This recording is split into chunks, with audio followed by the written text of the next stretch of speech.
जय माता दी, जय शिव शक्ति।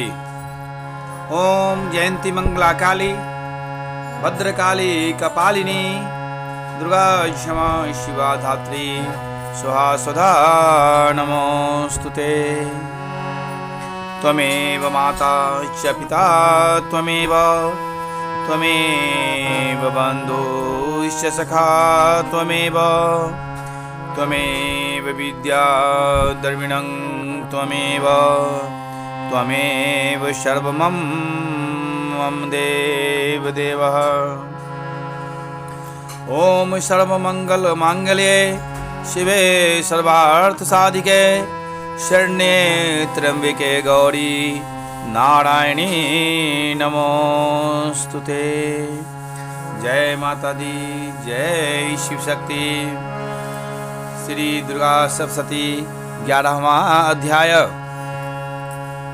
देवताओं द्वारा देवी जी की स्तुति तथा देवी द्वारा देवताओं को वरदान। ध्यान। मैं भुवनेश्वरी देवी का ध्यान करता हूँ। उनके श्री अंगों की आभा प्रभात काल के सूर्य के समान है और मस्तक पर चंद्रमा का मुकुट है। वे उभरे हुए स्तनों और तीनों नेत्रों से युक्त हैं। उनके मुख पर मुस्कान की छटा छाई रहती हैं। हाथों में वरद, अंकुश, पास एवं अभय मुद्रा शोभा देते हैं। ऋषि कहते हैं, देवी के द्वारा वहाँ महादैत्यपति शुंभ के मारे जाने पर इंद्र आदि देवता अग्नि को आगे करके उन कात्यायनी देवी की स्तुति करने लगे। उस समय अभीष्ट की प्राप्ति होने से उनके मुख कमल दमक उठे थे और उनके प्रकाश से दिशाएं भी जगमगा उठी थी। देवता बोले, शरणागत की पीड़ा दूर करने वाली देवी हम पर प्रसन्न हो। संपूर्ण जगत की माता प्रसन्न हो। विश्वेश्वरी, विश्व की रक्षा करो। देवी, तुम ही चराचर जगत की अधीश्वरी हो। तुम इस जगत का एकमात्र आधार हो, क्योंकि पृथ्वी रूप में तुम्हारी ही स्थिति है। देवी, तुम्हारा पराक्रम अलंघनीय है। तुम ही जल रूप में स्थित होकर संपूर्ण जगत को तृप्त करती हो। तुम अनंत बल संपन्न वैष्णवी शक्ति हो। इस विश्व की कारणभूता पड़ा माया हो। देवी, तुमने इस समस्त जगत को मोहित कर रखा है। तुम ही प्रसन्न होने पर इस पृथ्वी पर मोक्ष की प्राप्ति कराती हो। देवी, संपूर्ण विद्याएं तुम्हारी भिन्न भिन्न स्वरूप हैं। जगत में जितनी स्त्रियां हैं वैसे तुम्हारी ही मूर्तियां हैं। जगदम्ब, एकमात्र तुमने ही इस विश्व को व्याप्त कर रखा है। तुम्हारी स्तुति क्या हो सकती है। तुम तो अस्तवन करने योग्य पदार्थों से परे एवं पड़ा वाणी हो।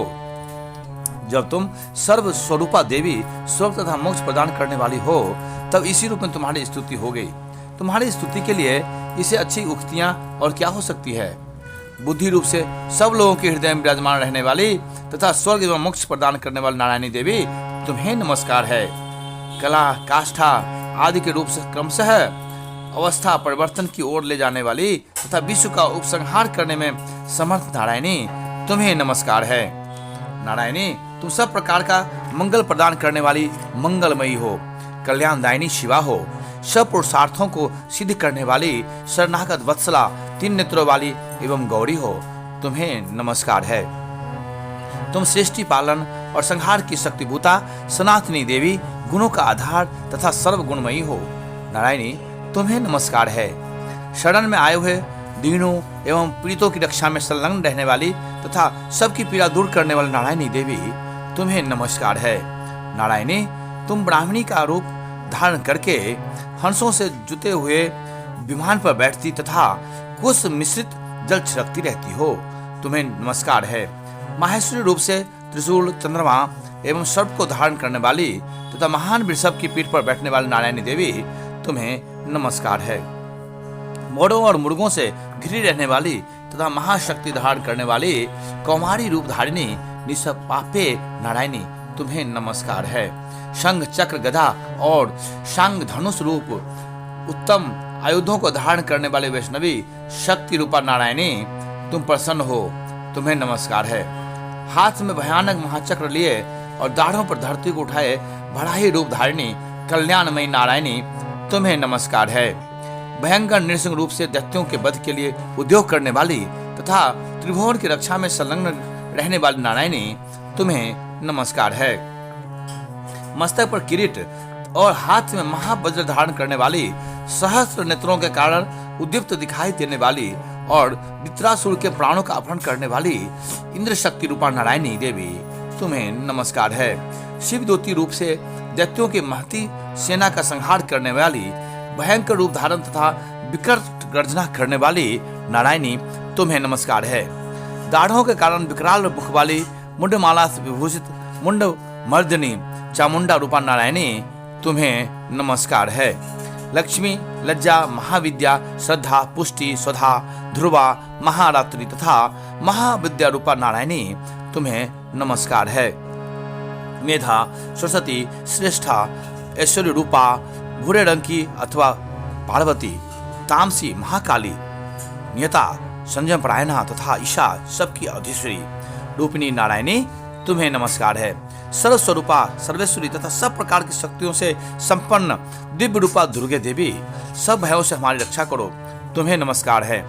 कात्यायनी, ये तीनों लोचनों से विभूषित तुम्हारा सौम्य मुख सब प्रकार के भयों से हमारी रक्षा करें, तुम्हें नमस्कार है। भद्रकाली, ज्वालाओं के कारण विकराल प्रतीत होने वाला, अत्यंत भयंकर और समस्त असुरों का संहार करने वाला तुम्हारा त्रिशूल भय से हमें बचाएं, तुम्हें नमस्कार है। देवी, जो अपनी ध्वनि से संपूर्ण जगत को व्याप्त करके दैत्यों के तेज नष्ट किए देता है, वह तुम्हारा घंटा हम लोगों के पापों से उसी प्रकार रक्षा करे जैसे माता अपने पुत्रों के बुरे कर्मों से रक्षा करती है। चंडिके, तुम्हारे हाथों में सुशोभित खड्ग जो असुरों के रक्त और चर्बी से चर्चित है, हमारा मंगल करें, हम तुम्हें नमस्कार करते हैं। देवी, तुम प्रसन्न होने पर सब रोगों को नष्ट कर देती हो और कुपित होने पर मनोवांछित सभी कामनाओं का नाश कर देती हो। जो लोग तुम्हारी शरण में जा चुके हैं उन पर विपत्ति तो आती ही नहीं, तुम्हारी शरण में गए हुए मनुष्य दूसरों को शरण देने वाला हो जाता है। देवी अंबिके, तुमने अपने स्वरूप को अनेक भागों में विभक्त करके नाना प्रकार के रूपों से जो इस समय इन धर्मद्रोही महादैत्यों का संहार किया है, वह सब दूसरी कौन कर सकती थी। विद्याओं में ज्ञान को प्रकाशित करने वाले, शास्त्रों में तथा आदि वाक्यों में तुम्हारे सिवा किसका वर्णन है, तथा तुमको छोड़कर दूसरी कौन ऐसी शक्ति है जो इस विश्व को अज्ञान में घोर अंधकार से परिपूर्ण ममता रूपी गड्ढे में निरंतर भटका रही हो। जहाँ राक्षस, जहाँ भयंकर विष वाले सर्प, जहाँ शत्रु, जहाँ लुटेरों की सेना और जहाँ दावानल हो, वहाँ तथा समुद्र के बीच में भी साथ रहकर तुम विश्व की रक्षा करती हो। विश्वेश्वरी, तुम विश्व का पालन करती हो, विश्व रूपा हो, इसलिए संपूर्ण विश्व को धारण करती हो। तुम भगवान विश्वनाथ की भी बंदनिया हो। जो लोग भक्ति पूर्वक तुम्हारे सामने मस्तक झुकाते हैं, वे संपूर्ण विश्व को आश्रय देने वाले होते हैं। देवी प्रसन्न हो, जैसे इस समय असुरों का वध करके तुमने शीघ्र ही हमारी रक्षा की है, उसी प्रकार सदा हमारे शत्रुओं के भय से बचाओ। संपूर्ण जगत का पाप नष्ट कर दो और उत्पाद एवं पापों के फलस्वरूप प्राप्त होने वाले महामारी आदि बड़े बड़े उपद्रवों को शीघ्र दूर करो। विश्व की पीड़ा दूर करने वाली देवी, हम तुम्हारे चरणों पर पड़े हुए हैं, हम पर प्रसन्न हो। त्रिलोक निवासियों की पूजनीय परमेश्वरी, सब लोगों को वरदान दो। देवी बोली, देवताओं, मैं वर देने को तैयार हूँ, तुम्हारे मन में जिसकी इच्छा हो वह वर मांग लो। संसार के लिए उस उपकारक वर को मैं अवश्य दूंगी। देवता बोले, सर्वेश्वरी, तुम इसी प्रकार तीनों लोगों की समस्त बाधाओं को शांत करो और हमारे शत्रुओं का नाश करती रहो। देवी बोली, देवताओं, व्यवस्था मनवंतर के 28वें युग में शुंभ और निशुंभ नाम के 2 अन्य महादैत्य उत्पन्न होंगे।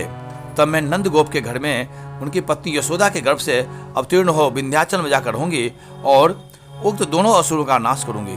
फिर अत्यंत भयंकर रूप से पृथ्वी पर अवतार ले मैं विप्रचिति नाम वाले दानवों का वध करूंगी। उन भयंकर महादैत्यों को भक्षण करते समय मेरे दांत अनार के फूल की भांति लाल हो जाएंगे। तब स्वर्ग में देवता और मृत्युलोक में मनुष्य सदा मेरी स्तुति करते हुए मुझे रक्त दंडका कहेंगे। फिर जब पृथ्वी पर 100 वर्ष के लिए वर्षा रुक जाएगी और पानी का अभाव हो जाएगा, उस समय मुनियों के स्तवन करने पर मैं पृथ्वी पर अयोनि जाल रूप में प्रकट होंगी और 100 नेत्रों से मुनियों को देखूंगी। अतः मनुष्य शताक्षी इस नाम से मेरा कीर्तन करेंगे। देवताओं, उस समय मैं अपने शरीर से उत्पन्न हुए शाखों द्वारा समस्त संसार का भरण पोषण करूंगी। जब तक वर्षा नहीं होगी तब तक वे शाख ही सबके प्राणों की रक्षा करेंगे। ऐसा करने के कारण पृथ्वी पर शाकंभरी के नाम से मेरी ख्याति होगी। उसी अवतार में मैं दुर्गम नामक महादैत्य का वध भी करूंगी। इससे मेरा नाम दुर्गा देवी के रूप में प्रसिद्ध होगा। फिर मैं जब भीम रूप धारण करके मुनियों की रक्षा के लिए हिमालय पर रहने वाले राक्षसों का भक्षण करूंगी, उस समय सब मुनि भक्ति से नतमस्तक होकर मेरी स्तुति करेंगे, तब मेरा नाम भीमा देवी के रूप में विख्यात होगा।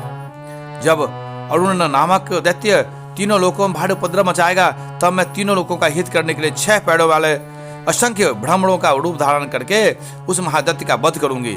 उस समय सब लोग ब्राह्मणी के नाम से चारों ओर मेरी स्तुति करेंगे। इस प्रकार जब जब संसार में दानवी बाधा उपस्थित होगी, तब अवतार होकर लेकर मैं शत्रुओं का संहार करूंगी। इस प्रकार श्री मार्कंडेय पुराण में सावर्णिक वनवंतर की कथा के अंतर्गत देवी महात्म्य में देवी स्तुति नामक 11वां अध्याय पूरा हुआ। जय माता दी, जय जय शिव शक्ति।